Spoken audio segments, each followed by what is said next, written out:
우리나라로 망명한 최고위급 탈북자, 망명하신 최고위급 관리 중에 한 분이시죠. 고용환 전 북한 외교관, 고용환 국가안보전략연구원 연구위원 나와 계십니다. 어서 오십시오. 안녕하십니까. 안녕하십니까. 자, 먼저 말해요. 본격적인 얘기하기 전에 황병서 나이가 몇 살이에요? 나이가 예. 지금 알려져 있는 것은 잘못 예. 알려져 있는 거고요. 예. 제가 1987년에 예. 그 황병서가 당시 예. 당중앙위원회 조직지도부 과장을 할 때 예. 제가 병원에 30일 동안 같이 입원을 해 있었거든요. 아. 그때 그에게 20대 중반이 딸이 있었거든요. 예. 그러면 나이를 유추해 보면 적어도 40년생이거나 그 밑으로 내려가야 됩니다. 그러니까 38년에서 1940년생쯤 되는 나이입니다. 38에서 40년생 가만 네. 있어봐. 그러면은 몇 살이죠? 70살이 넘었죠. 70살이 넘었다. 네. 근데 왜 나이마저도 이렇게 분명찮아요? 저는 우리 국정원에서는 알고 있었다고 보고요. 다른 데 알려진 것이 잘못 알려진 것 같습니다. 근데 지금 알려진 것이 이제 예를 들면 출신 성분이 뭐냐, 집안이니 뭐 이런 얘기 많지 않습니까? 황필구라는 사람의 아들이다. 뭐 네. 이런 얘기도 있는데 그거는 그럼 사실이 아니겠네요? 북한에서 네. 이 사람이 군에서 여단 정치위원, 대좌를 받고 여단 정치위원을 하다가 김일성 고급당 학교를 졸업을 하고 예. 그리고 당중앙의 조직지도부 들어와서 보조지도원, 지도원, 책임지도원, 과장으로 큰 사람이거든요. 만약 저 사람의 아들이라면 저 사람이 1985년도까지 살아있었다는 건데 아버지가 남한에서 비전향 장기수로 그러면 당중앙의 조직지도부에 저 사람이 들어가질 못합니다. 그러니까 남한에 살아있는 사람이 조금이라도 있으면 김정일이를 당시 보좌하던 곁에서 가장 가까이서 보좌하던 당중앙의 조직지도부 지금 장성택도 물어제낀 그 조직지도부 같은 핵심 부서에서 남한의 연고가 살아있으면 조직지도부에서 일을 할 수가 없습니다. 그러니까 저는 불가능한 일이라고 생각을 합니다. 아, 그렇군요. 그러니까 결국은 황병서의 아버지 되는 사람이 황필구라는 사람이 아닐 가능성이 높다는 거죠. 네, 1985년도 비전형 장기수로 있다가 자살했다는 사람은 아닌 거로 알고 있습니다. 그렇군요. 그러면은 결국은 아버지는 누군지 모르는 거죠? 아버지는 누군지 모릅니다. 어쨌든 북한의 가장 핵심적인 계층의 사람인 거는 분명한 것이 빨치산 운동을 했다든지.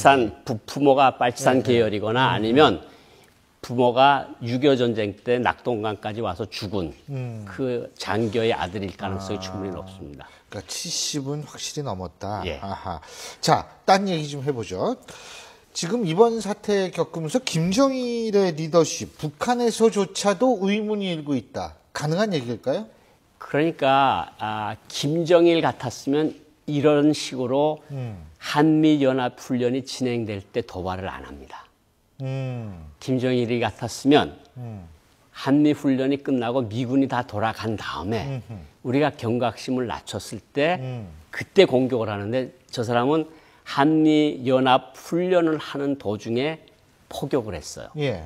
그러나 저거는 그만큼 저 사람이 경륜이 모자라다는 소리고 두 번째는 준전시 상태를 하면서 북한 전역을 들끓게 했는데 결국은 20일 날 최후 통첩을 22일 오후 5시까지로 정해놨는데 최후 통첩 하루 전에 우리한테 회담을 하자고 제기를 했어요. 예. 그리고 만나지 않겠다고 하던 홍영표 통일부 장관 그 사람 상대로 김양건 대남비서가 나오라. 이러니까 김양건 대남비서가 나왔고 예. 김관진 실장이 카운터파트로 황병서가 나왔어요. 그리고 또 한 가지는 우리 측 지역에서 한국이 통일의 집 그게 어떤 의미인가 하면요. 회담을 북한 측 지역에서 하는지 남한 측 지역에서 하는지에 따라서 많은 것이 달라집니다. 예. 우리는 남측 지역에서 하니까 그냥 전화를 청와대에도 직접 걸 수 있고 그렇거든요. 그렇죠. 저 사람들은 직접 걸 수가 없습니다. 아. 그리고 모든 인프라가 우리가 유리한 조건이니까 예. 일단 꺾고 들어왔고 그래서 황병서가 인민군 총정치국장인데 내가 그래 봬도 그래도 당신의 통일의 집까지 온 거는 역사상 처음이고 그건 많은 것을 의미하지 않느냐. 나 좀 봐달라. 이런 이야기를 한 거거든요. 그러니까 북한이 이번에 체면을 구긴 것이 한두 가지가 아닙니다. 자, 체면 구겼다. 득실을 한번 따져보죠. 네. 자, 목함질의 도발이 여기군요. 목함집의 도발이 사실은 맨 처음에 이제 그 사건의 발단 아니에요. 이번 8월 4일 날 일어났죠. 그죠? 예. 자, 목함질의 도발. 이거는 득인가요, 실인가요? 북한 사람들이 뭐라 그랬는가 하면 우리가 더 공격을 하려면은 우리 강력한 포병 화력으로 아예 불바다를 만들어 놓지 너저란 목함질의 선어발 가지고 우리가 장난을 치겠는가. 그랬는데 그게 사실로 드러나면서 결국은 체면을 완전히 구기고 손해를 본 거죠. 이것도 손해. 이건 손해다. 네. 그러면 이제 준전시 상태 선언을 했어요. 일부에서는 준전시 상태 선언한 덕분에 북한에 있어서의 어떤 그 매뉴얼을 다 알 수 있게 됐다. 이런 얘기도 하던데 어떻게 보십니까, 이거? 준전시 상태를 선언하면서 우리가 국가정보원이 이미 입수해서 가지고 있던 북한 준전시 상태 매뉴얼이 있었습니다. 북한 극비 문건이죠. 이번에 움직이는 거 보니까 그 매뉴얼대로 움직인 거예요. 아, 그게 맞는구나. 그래서 그대로 딱 맞은 거예요. 잠수함 기동하고 미사일 기지 어떻게 기동하고 전투함 어디로 가고 포병 화력을 어떻게 한다는 것이 준전시 상태 매뉴얼에 있는데 그대로 한 거 보고 아, 우리가 정확한 자료를 가지고 있었구나. 이건 한미 정찰 자산에 그대로 전력이 노출이 돼서 엄청난 손해를 본 거죠. 아, 그것도 엄청난 손해다. 계속 손해네. 자, 그러면 이제 우리한테 대화를 하자. 이렇게 이제 먼저 제의를 했어요. 우리가 우리 황병사 나와라. 황병사 나와라. 딱 그러지 않았습니까? 나왔어요. 이건 어떻게 보십니까? 그러니까 북한이 우리가 통통회담이라고 이제 통통이라고 많이 그러잖아요. 그러니까 통일부, 북한의 통전부. 그 라인을 살리려고 우리가 계속 그랬는데 우리 통일부 장관이 회담에 나오자고 김양곤을 부르니까 작년까지 뭐라 그러는가 하면 제가 그대로 북한 말입니다. 우리 대남 담당 비서가 얼마나 중요한 자리인데 남조선의 통일부 장관 나부랭이가 뭘 만나겠다 그러느냐. 이렇게 했던 게 북한입니다. 이게 공식 발언에서 나왔던 소리거든요. 근데 이번에는 홍영표 장관이 김양곤이 나와라. 김양곤이 나왔습니다. 그리고 김관진 실장이 나는 김양곤이 만나지 않고 황병서하고 이야기하겠다. 황병서가 나왔어요. 그리고 저 회담이 진행된 장소가 남측 지역입니다. 그렇죠. 통일각이 그리고 아니라 최후 통첩을 줬는데 최후 통첩이 가기도 전에 하루 전에 회담을 제의한 것 자체가 정말 북한으로서는 아니면 김정은으로서는 정말 체면을 구긴 정말 대단한 손해죠. 대단한 손해다. 이 손해 이 편말이 모자랄지 모르겠습니다. 어쨌든 남북 접촉 결과 일부에서는 이 유감 표명 뭐 이런 것 때문에 뭐 재발 방지 약속을 받았느냐 논란이 되는데 이거 어떻게 보세요? 혹시 교수님 저 어떤 나라 대표하고 회담을 해보신 적이 있습니까? 아, 전 안 해봤죠. 제가 무슨 제가 외교관을 할 때, 그렇죠, 북한 외교관을 할 때 외국 대표단하고 공동 커뮤니케를 만들려고 많이 이야기를 해봤는데 한자 두자 가지고 48시간을 새는 적이 한두 번이 아니었거든요. 이번에 북측은 지뢰 도발 사건에 유감을 표시했다. 이거는 외교적으로 할 수 있는 최고의 사과 표명입니다. 북한이 만약 사과를 여기서 요구하는 것처럼 사과를 했다면 북한 정권이 체제를 송두리째 흔드는 겁니다. 왜냐하면 북한은 수령 통치제이고 수령은 무오류, 오류가 없는 사람입니다. 그 사람이 사과를 했다는 거는 그거는 너가 봐라 똑바로 통치를 못했다는 거 아니냐.